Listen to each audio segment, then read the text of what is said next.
नमस्ते विद्यार्थियों, स्वागत है आप सभी का आपके अपने चैनल गणित एकेडमी इंजीनियरिंग में। तो आज का जो वीडियो है ये हमारा एक जॉब नोटिफिकेशन सेशन है। तो हमारा जो है recently RFCL Ramagundam fertilizer and chemical limited ने इन्होंने एक्सपीरियंस प्रोफेशनल के लिए मैनेजमेंट ट्रेनी और एग्जीक्यूटिव ट्रेनी जो है वैकेंसीज रिलीज किया है। ठीक है, तो चलिए फिर नोटिफिकेशन को स्टार्ट करते हैं। तो यहां पे देखिए पहला जो पोस्ट है आपका इंजीनियरिंग प्रोडक्शन। तो यहां पे केमिकल के अंडर में देखिए टोटल 4 पोस्ट है। Engineering production, assistant manager production, manager production और चीफ मैनेजर प्रोडक्शन। ठीक है, तो यहां पे अलग अलग स्केल है E1, E2, E4 और E6। ये आपका CTC है और वैकेंसीज देख लीजिए, इंजीनियर में 2 है, असिस्टेंट मैनेजर में 3, मैनेजर में 1 और चीफ मैनेजर में 1। तो यहां पे सारे के सारे पोस्ट में जो है आपका एक्सपीरियंस रिक्वायर्ड है। तो वीडियो सेशन में अंत तक आप लोग जरूर बने रहिएगा। यहां पे देखिए नेक्स्ट जो है ये हमारा मैकेनिकल ब्रांच में है। तो असिस्टेंट मैनेजर मैकेनिकल में E2, E3, E5 है, ये CTC है और ये आपका वैकेंसीज है। देखिए इलेक्ट्रिकल में सिर्फ एक ही कैटेगरी है E2, वैकेंसी यहां पे 3 है। असिस्टेंट मैनेजर इंस्ट्रूमेंटेशन में E2, यहां पे भी आपका जो है नंबर ऑफ वैकेंसीज 2 है। सिविल में E1 है, यहां पे नंबर ऑफ वैकेंसीज 2 है। ठीक है, ये जो है ये सब आपका MSc BSc वाले है। सीनियर केमिस्ट, ये deputy manager chemical lab, senior manager chemical lab. तो E1, E3 और E5 यहां पे स्केल है आपका। और अगर आप वैकेंसीज देखेंगे तो 2, 1 और 1 है। इंजीनियर सेफ्टी, यहां पे सेफ्टी के लिए है, तो E1, E2 कैटेगरी में है, नंबर ऑफ वैकेंसीज 2 और 1 है। मटेरियल ऑफिसर, तो यहां पे कोई भी इंजीनियर फिल कर सकता है। ठीक है, मटेरियल मैनेजमेंट में तो यहां पे E1, E2, E4, E5 और E6 लेवल में है रेस्पेक्टिव। यहां पे वैकेंसीज देखिए सारे के सारे पोस्ट में एक ही है। ठीक है, हर एक जगह एक एक है। फिर है अकाउंट ऑफिसर, फिर है आपका assistant manager finance and accounts. ठीक है, chief manager finance and account और चीफ मैनेजर HR यहां पे। ठीक है, तो अब अगर थोड़ा सा मैं आगे बात करूं यहां पे पे एंड पर्क्स, तो आप लोग देख सकते हो यहां पे पे एंड पर्क्स अलग अलग पे स्केल के लिए डिफाइन किया हुआ है, आप लोग देख लीजिए। अब यहां पे देखिए अपॉइंटमेंट एंड प्लेसमेंट, ये तो अलग अलग कहां पे कौन से लोकेशन में आपको प्लेस किया जाएगा। तो 2 जगह है, एक कॉर्पोरेट ऑफिस नोएडा, दूसरा है रामागुंडम प्लांट। तो अलग अलग वैकेंसीज लोकेशन वाइज यहां पे दिया हुआ है आपका। ठीक है, so total number of vacancies is 41। अब मिनिमम एलिजिबिलिटी क्राइटेरिया क्या क्या है, तो देखिए एज लिमिट अगर इंजीनियर के लिए केमिकल में बात करूं तो 30, असिस्टेंट मैनेजर में 40, मैनेजर में 45, चीफ मैनेजर में 50।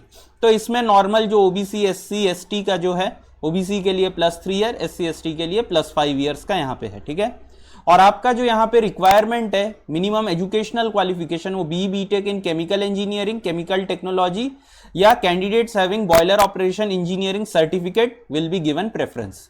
तो यहाँ पे आपका एक्सपीरियंस देखिए कौन से फील्ड में होना चाहिए ये लिखा है, कितने ईयर्स के लिए होना चाहिए। तो इंजीनियर के लिए 1 ईयर, ठीक है, जो कि E1 था। असिस्टेंट मैनेजर जो कि E2, उसके लिए आपका 2 ईयर्स। मैनेजर जो कि मेरे ख्याल से E4 था, उसके लिए 9 ईयर्स। और E7 के लिए आपका 17 ईयर्स चीफ मैनेजर के लिए।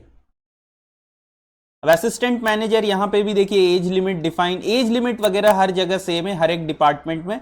बस यहां पे जो चेंज होगा वो रहेगा आपका एक्सपीरियंस डोमेन में। ठीक है, मिनिमम वर्क एक्सपीरियंस भी सेम है। यहां पे देखिए सीनियर मैनेजर के लिए अभी भी 13 है, डेप्यूटी मैनेजर के लिए 5, असिस्टेंट मैनेजर के लिए 2। तो आपका एक्सपीरियंस यहां पे डोमेन ऑफ एक्सपीरियंस जो है ये जहां पे आप अभी करेंटली काम कर रहे हैं उसके साथ मैच करना चाहिए। ठीक है, अब नेक्स्ट देखिए असिस्टेंट मैनेजर, ये इलेक्ट्रिकल के लिए है। तो यहां पे इन्होंने एक्सपीरियंस मेंशन किया है कि इसी में आपका एक्सपीरियंस होना चाहिए। साथ ही यहां पे डिजायरेबल एक्सपीरियंस भी इन्होंने लिखा हुआ है। ठीक है, इंस्ट्रूमेंटेशन का बात करूं तो यहां पे देखिए DCS स्मार्ट ग्रिड वगैरह का यहां पे लिखा हुआ है। तो इसमें आपका जो है आपका डोमेन ऑफ एक्सपीरियंस जो है इसी फील्ड में होना चाहिए, तब आपको यहां पे ज्यादा वैल्यू दिया जाएगा। ठीक है, तो यहां पे देखिए इंजीनियर सिविल के लिए तो मिनिमम वर्क एक्सपीरियंस सिर्फ 1 है। केमिकल लैब के लिए जैसे मैंने कहा था MSc केमिस्ट्री यहां पे चाहिए। ठीक है, और एक्सपीरियंस रेस्पेक्टिव यहां पे दिया हुआ है। फायर सेफ्टी के लिए यहाँ पे BE BTech in fire safety और फायर इंजीनियरिंग, या कोई भी स्ट्रीम में आप बीई बीटेक किए हैं लेकिन आपके पास फायर सर्विस कॉलेज से एक डिप्लोमा होना चाहिए, तब आप अप्लाई कर सकते हैं। ठीक है। मटेरियल्स के लिए यहाँ पे देखिए डिग्री इन एनी स्पेशलाइजेशन, या रेगुलर अगर आपके पास एमबीए है मैनेजमेंट सप्लाई चेन मैनेजमेंट में, या पीजी डिप्लोमा है इन मटेरियल मैनेजमेंट, तब आप अप्लाई कर सकते हैं। साथ ही आपके पास जो है ये वाला एक्सपीरियंस होना चाहिए ये कैटेगरी में। ठीक है, तब आप यहां पे अप्लाई कर सकते हैं। ठीक है। फाइनेंस एंड अकाउंट के लिए आपको सीए एंड सीएमए चाहिए यहां पे। ठीक है, तो ये आप लोग थोड़ा देख लीजिएगा। और यहां पे देखिए चीफ मैनेजर, ठीक है, ह्यूमन रिसोर्स एचआर के लिए, तो यहां पे आपका एमबीए डिग्री होना चाहिए या एलएलबी भी यहां पे चलेगा। ठीक है। बाकी यहाँ पे कट ऑफ डेट जितना भी आपका वर्क एक्सपीरियंस, एज लिमिट, ठीक है, ये सब के लिए जो आपका कट ऑफ डेट है ये 31 मई 2022 है, इसको ध्यान दीजिएगा।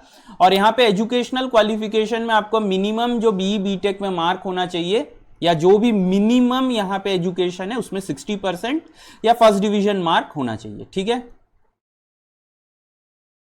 तो यहां पे देखिए वर्क एक्सपीरियंस के बारे में थोड़ा लिखा हुआ है, तो ये आप लोग देख लीजिएगा। और कैंडिडेट्स जो कि अभी वर्क कर रहे हैं वही लोग अप्लाई कर सकते हैं, जो अभी वर्क नहीं कर रहे कहीं पे वो अप्लाई नहीं कर सकते। देखिए ये पॉइंट दिया हुआ है, candidates must be working as on cut off date. और दूसरा क्या है, प्रेफरेंस दिया जाएगा ज्यादा जो कि आपके केमिकल एंड फर्टिलाइजर इंडस्ट्री में काम कर रहे हैं। ठीक है।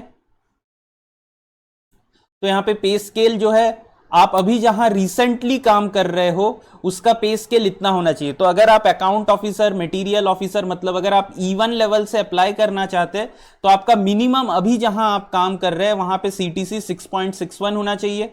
अगर आप E2 कैटेगरी में अप्लाई कर रहे हैं तो 8.81, E3 में 11.01, E4 में 13.21, E5 में 15.41, E6 में 17.62 आपका मिनिमम CTC होना चाहिए। अगर इससे कम है तो आप एलिजिबल नहीं हैं अप्लाई करने के लिए। ठीक है। अब अगर एप्लीकेशन फी का बात करूं तो यहां पे E5 से E6 के लिए 1000 रुपीज और E1 से E4 के लिए 700 रुपीज। ये सिर्फ आपका जनरल, EWS और OBC कैटेगरी के लिए, बाकी जितने भी कैटेगरीज है उनके लिए फीस एग्जेम्प्टेड है। तो आपको अप्लाई कहां से करना है, तो नोटिफिकेशन का लिंक और हाउ टू अप्लाई वाला लिंक मैं नीचे डिस्क्रिप्शन बॉक्स में दे दूंगा, आप लोग वहां से अप्लाई कर सकते हो। ठीक है। और ये वाला जो है प्रोसीजर, इसको आप लोग अच्छे से रीड कीजिएगा। तो आप लोग एक बार ऑनलाइन मोड में फॉर्म अगर भर लिए, उसके बाद आपको पोस्ट भी करना है। ठीक है, पोस्ट करना है ये वाले एड्रेस में जितने भी आपके डॉक्यूमेंट्स है उसके साथ। ठीक है। और ये चीज आपको आपके एनवेलप के ऊपर लिखना है, application for the post of, जिस भी कैटेगरी में, जैसे आप E1 इंस्ट्रूमेंटेशन, तो पोस्ट कोड दे के वहां पे फिल कर दीजिएगा। ठीक है। और सिर्फ एक ही एप्लीकेशन आप भर सकते हैं, एक से ज्यादा नहीं। ठीक है। तो यहां पे जो है और शॉर्टलिस्टिंग के लिए, तो देखिए यहां पे आपको डायरेक्टली पर्सनल इंटरव्यू के लिए बुलाया जाएगा। लेकिन अगर कैंडिडेट्स ज्यादा हुए तो फिर दिल्ली NCR रीजन में ऑनलाइन टेस्ट भी कंडक्ट करवाया जा सकता है, लेकिन इसके चांसेस थोड़े कम है। ठीक है। और आपका इंटरव्यू में मिनिमम 50% मार्क आना ही पड़ेगा। ठीक है, कट ऑफ है ये। और यहां पे देखिए यह जो है आपका टीए का जो है वो आपको बोला गया है कि अगर आप सिलेक्ट होते हैं इंटरव्यू के लिए तो आपका टीए आपको किस में दिया जाएगा। ठीक है। अब यहां पे आगे जो है नेम्स आपके पर्सनल इंटरव्यू के लिए ये वेबसाइट पे बोला जाएगा, या आपको मोबाइल पे भी आ सकता है या मेल आईडी पे भी आएगा। ठीक है। तो इसके लिए थोड़ा आप लोग वेबसाइट पे चेक करते रहिएगा। और इंपॉर्टेंट डेट्स का अगर बात करें तो देखिए ऑनलाइन एप्लीकेशन लिंक जो है 2 जून को खुला है ये। ठीक है। और ये लास्ट डेट है 1 जुलाई तक है ये। और आपका जो है filled up form by post 8 तक पहुंच जाना चाहिए जो हमारे रीजन है। और फार फ्लंग रीजन मतलब कि नॉर्थ ईस्ट स्टेट और कश्मीर साइड जो है और अंडमान निकोबार, वहां से 15/07/2022 तक पहुंच जाना चाहिए। ठीक है। तो ये था आपका जो है RFCL का एग्जीक्यूटिव और मैनेजमेंट ट्रेनी का नोटिफिकेशन वीडियो। अगर आपको ये वीडियो अच्छा लगे तो प्लीज लाइक एंड शेयर जरूर कीजिए, और ऐसे ही और वीडियोस के लिए आप चैनल को जरूर सब्सक्राइब कीजिए। ठीक है। तो चलिए फिर मिलते हैं अगले सेशन में। धन्यवाद।